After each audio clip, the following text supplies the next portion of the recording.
Ngayong magpapasko, ipapasyal namin kayo. Huwag nang magdala ng maraming pera dahil hindi kayo gagastos ng malaki rito. Isa ka ba sa mga namamangha sa mga makukulay na pailaw?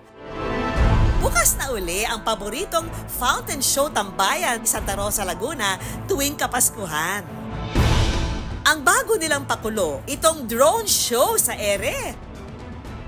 Lahat ng yan, libre mong ma-enjoy. May toy donation drive din sila kung saan ang mga second-hand na laruan pwede mong ipamigay para sa mga batang nangangailangan. Nag-enjoy ka na, nakatulong ka pa. Dumayo naman tayo sa Visayas kung saan ang destinasyon ngayong Kapaskuhan, ang Yo-Yo Land Christmas Village na matatagpuan sa City of Smiles, Bacolod. Makikita rito ang naglalakihang disenyo pampasko, gaya ng Santa Claus, reindeer, at iba pa na siguradong magbibigay ngiti sa mga magpupunta rito. Only pictures at videos kasama ang mga kaibigan at pamilya. Ang entrance dito, libre lang din.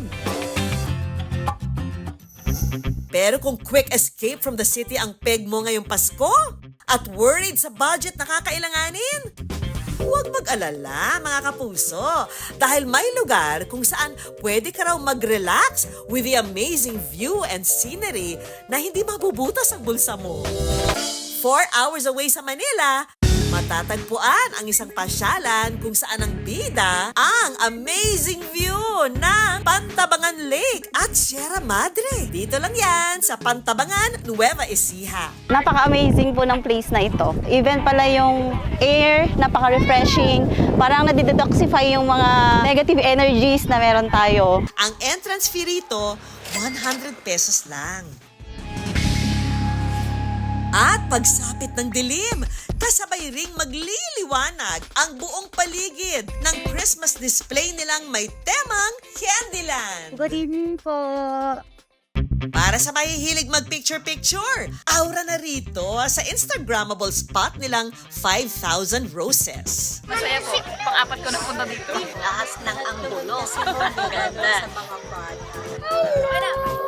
Ang may pakana ng pasyalang ito, ang business owner at kapuso nating si Maricar. Sa dami ng stress natin ngayon sa mundo, ang kailangan na lang natin kaligayahan. Maramdaman nila na at some point pwede naman palang stress-free ang buhay. 3 taon na raw mula nang buksan ni na Maricar ang farm sa publiko at kada taon na nga, nagbabago rin ang tema ng Christmas display nila. And for this year, bumibida sa Candyland ang mga nagtatamisang dekorasyon na sinamahan pa nitong hot air balloon at rainbow. Hindi mawawala siyempre ang giant Christmas tree na may disenyong mga candy. My husband thought about converting the place into a farm resort para at least ma-open natin sa public, matuloy yung pagtatanim. At saka ikaw, para yung kaartehan mo, kasi nga ang arte-arte ko sa pag-aayos, magawa mo.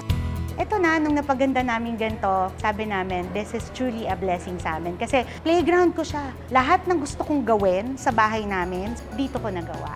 Kasi the beauty of the Sierra Madre Mountains, the Pantabangan Lake, why not? That same experience, bigay natin sa lahat. Pero ang mas malalim na dahilan nito, gusto niya raw makapagpasaya ng tao na siyang nakamulatan niya raw nung lumalaki siya. Galing ako sa pagiging empleyado. Mahirap ang buhay namin noon. Kaya nung kami nakaranas ng konting ginhawa, sabi ko, magbigay tayo. Ang inspirasyon sa likod nito, ang taong nagpalaki kay Maricar na may pusong matulungin din, si Lola Sofia. I was raised by a very, very, very kind woman, yung lola ko. Kung ano ko ngayon, dahil dun yun sa pagdidisiplina ng lola ko sa akin. Noong 2011, nag-umpisang magsagawa ng community outreach si Maricar. At mula noon, taon-taon na raw niyang ginagawa ito, lalo na kapag sasapit ang kanyang kaarawan at Kapaskuhan. It's everything to me. Yun yung tunay na success. Pwedeng-pwede kong sabihin sa lola ko, ito yung pinalaki mo. In our own little ways, yung makita kong may ngumiti dahil sa amin. Sobrang saya ko nun. Upang makapag-give back sa mga taga-Pantabangan sa kanilang pagsuporta, Mamamasyal tayo! Sinamahan namin siya sa pinakabago niyang outreach project ngayong Christmas season, kung saan ang mga pinasaya niya ang itinuturing niyang bagong pamilya. Ang mga taga-Sitio Tuli, isang maliit na bayan sa probinsya ng Pantabangan.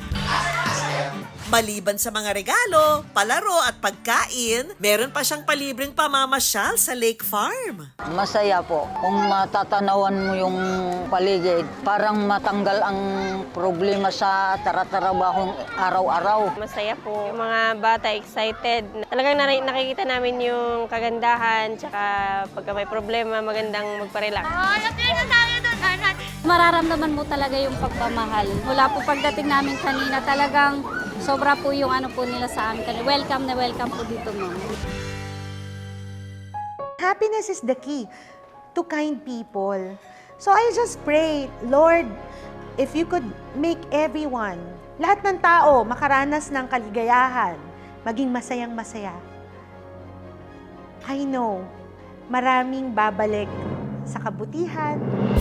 Kaya naman ang mensahe ni Maricar sa taong nasa likod ng kanyang kabutihan, So Mama, thank you so much. Alam mo naman na kahit sinong kausap ko, I would always proudly say na kaya ako nandito ngayon sa kinatatayuan ko at kung sino ako ngayon dahil sa iyo. isama ng mamasyal ang buong pamilya. Hindi kailangang gumastos ng malaki para sumaya. Basta ang mahalaga, quality time ngayong Pasko.